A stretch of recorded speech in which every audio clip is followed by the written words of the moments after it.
Welcome to the Learning Pines YouTube. We hope this video helps. You already have Roblox Studio open, so start by enabling Explorer and Properties. Insert a screen GUI into Starter GUI, then add a text label or text button. Select that UI element and clear its default text. Once done, turn off text scaled if you plan to set exact font and text size. This prevents auto-scaling. You're setting the stage. The Properties panel is where you'll change font, text size, text color 3, and rich text. Now move to specific property changes to alter style.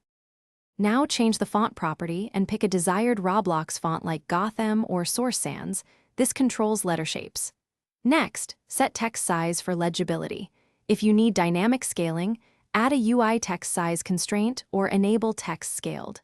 Adjust text color 3 for color and add a UI stroke instance for an outline or a shadow object for depth. Once configured, tweak line height and text X alignment / text Y alignment to position text precisely. These adjustments control both aesthetics and readability. Finish by testing in play and run modes to confirm the style appears as intended across screen sizes. Publish or save after you're satisfied. If text reverts or looks wrong, inspect any local script or server script that might override properties at runtime. Make sure rich text tags aren't hiding formatting and that text scaled isn't forcing unexpected sizes. As a quick fix, disable text scaled, remove conflicting scripts, and reapply font / text size. This resolves most style conflicts. Thanks for watching. Consider subscribing if we helped you.